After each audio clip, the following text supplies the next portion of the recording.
first person I will be talking about is Shinsuke Nakamura, and I don't think anyone will disagree with this pick. The reason I want him to go down to NXT is because he is just not being used at all recently, and he is way too good to be getting zero screen time. He could also go down to NXT to revive his career and bring hype back to his name. He could also go down and have a lot great matches. The next person I will be talking about is Cedric Alexander. This wasn't a hard choice, and I think everyone will agree with me when I say he needs more screen time. Going down to NXT will give him that screen time to show people what he can do. He has way too much talent to be getting no screen time on the main roster. Also, the matches he can have in NXT with people like Oba Femi, Wesley, Javon Evan, Trick Williams, and more. He could go down to NXT and show why he should be getting booked more than he does. With Triple H in control, I thought Cedric would get used right, but WWE still isn't booking him at all. Next is Amos. I'm not going to spend a lot of time on this one, but they aren't using him on the main roster, and we have seen him put on good matches before, so he could go down to NXT and do what Baron Corbin did and bring hype back to his name. It would also be fun to see him versus Oba Femi, two giants who can wrestle. Also, high flyers like Wesley and Javon Evans. He also just needs to go down to NXT because we haven't seen him on screen since the Royal Rumble.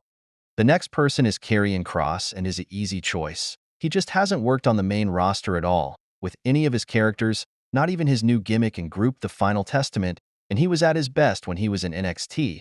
He could go back down and work on his character and bring hype back to his name that he doesn't really have anymore.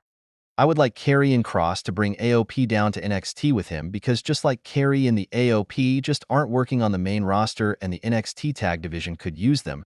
They are also dominate tag team who, if they go down to NXT and work on their character work, could come back to the main roster one day and be good for the main roster tag division. I mean, Giovanni is an easy choice. He was at his best in NXT, and they kicked him out of Imperium and haven't used him since, so send him back down to NXT so he can develop some more. He could also go down and have some good matches and work on his character, and maybe come back to have the feud with Ludwig that we know is going to happen. The next person I would like to talk about is Shayna Baszler. I got a lot to say when it comes to Shayna Baszler. WWE have ruined her character so much with booking. She was a badass in NXT, and when she first came up to the main roster, they even had her biting the back of Becky Lynch.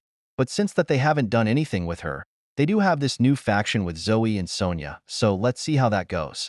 But I would still like to see WWE bring Shayna back down to NXT to bring that vicious Shayna Baszler back and bring the hype back to her name that she had back in 2020.